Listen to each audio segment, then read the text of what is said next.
Carran Church was an unexpected find on our recent trip to Ireland. It's a ruin in Clare County, about 30 kilometers from Ennis in Carslan of the Burin. Michael and I were on our way to a reservation at a sheepdog herding when we passed this church, and we knew we absolutely had to come back by and see it on our way back to Dublin. Because it was a surprise find, we really didn't know what to look for inside the church, and most of the things I've learned about it I have learned since I've gotten back home and looked around on the internet. This is definitely an off-the-beaten-path type adventure. I never saw it listed on TripAdvisor, and as far as I could tell, there was no parking, so we actually had to park about a quarter mile down the road and then walk back.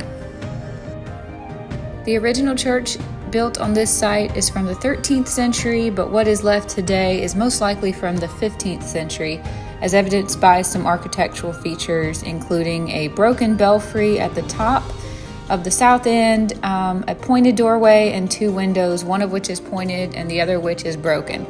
That probably indicates 15th century construction.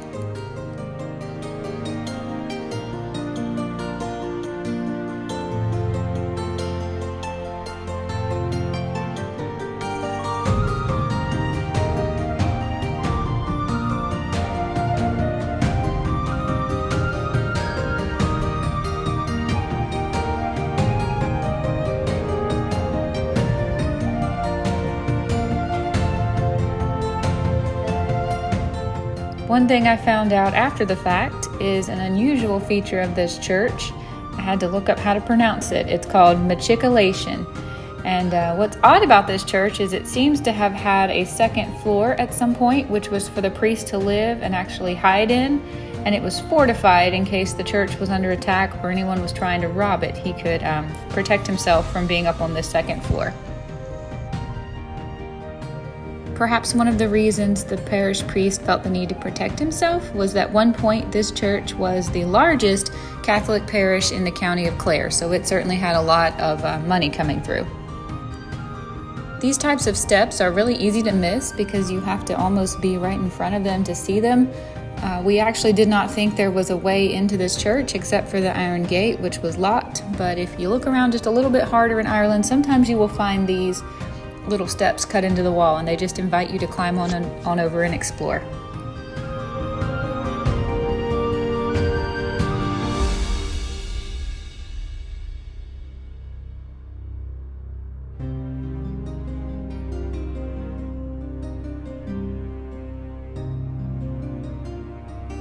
If you can't read this sign, it says Clare County Council Notice. Owners of grave plots are required to keep plots tidy, and any surplus stones and clay should be deposited where indicated by the caretaker, by order.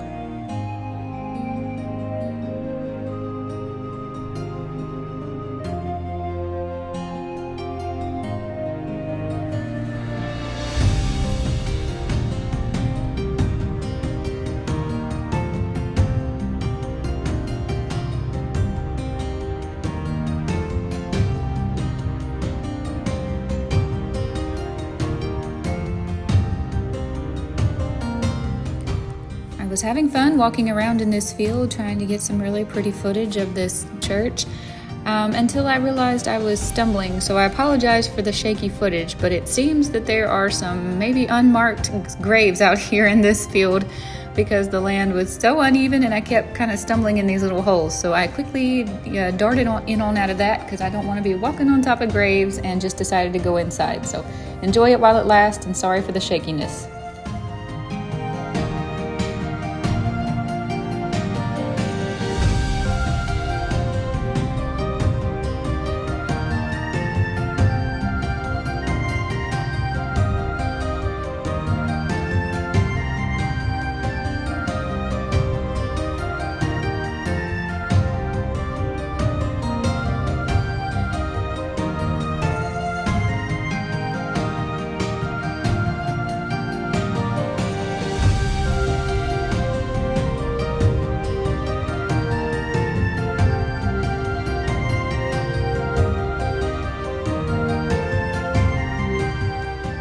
To the left up top, that is the west wall, you will see the remains of a broken belfry. There's an interesting folklore about this that says that it is destined to fall down on the head of the wisest person who walks underneath of it, so we stayed way away from that. This is the doorway in the south wall. It has a slight point at the top, and there's also 2 windows on this wall, and that's one of the things that makes us think it might be from the 15th century.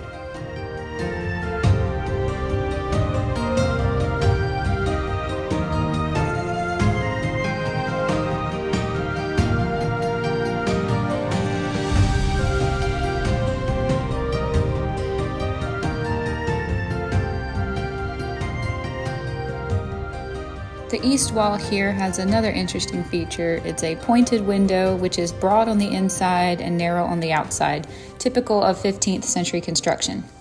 A broken stone altar still remains under this window, and at the left corner is a holy water font.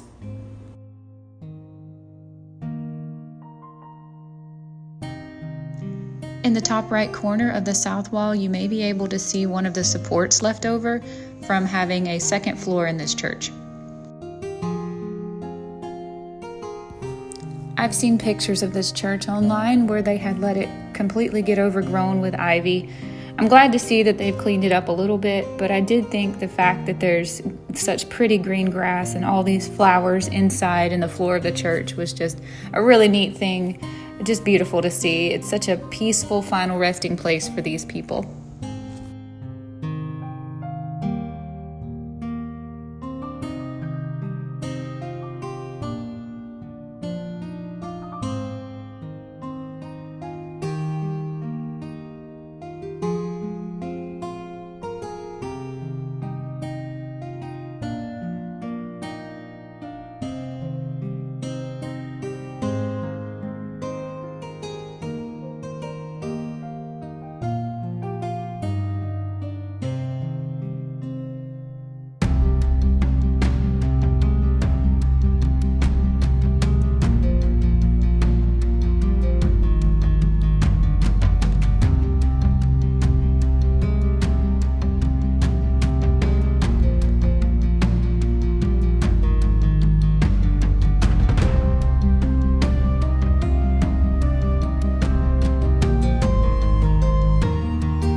Michael over there is trying to get some footage of a corbel in the wall.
I had to look up what this is. Apparently there used to be 3 heads carved into the stone, 2 males and 1 female.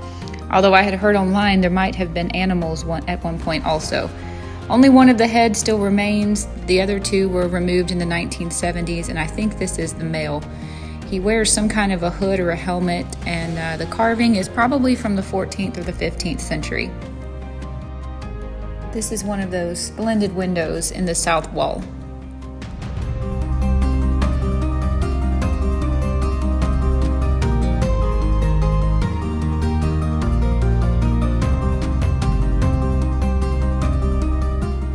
Here's a better look at the east wall, the broken stone altar, and if you can make it out, the holy water font in that left corner.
It was way too windy for me to include any audio footage. It would have been annoying to your ears, but what was really cool was somewhere around us must have been a cattle farm, because we could hear cows lowing and mooing, and it was almost echoing off these mountains in the background. It was a really cool sound, but unfortunately it didn't pick up on our phone or our GoPro.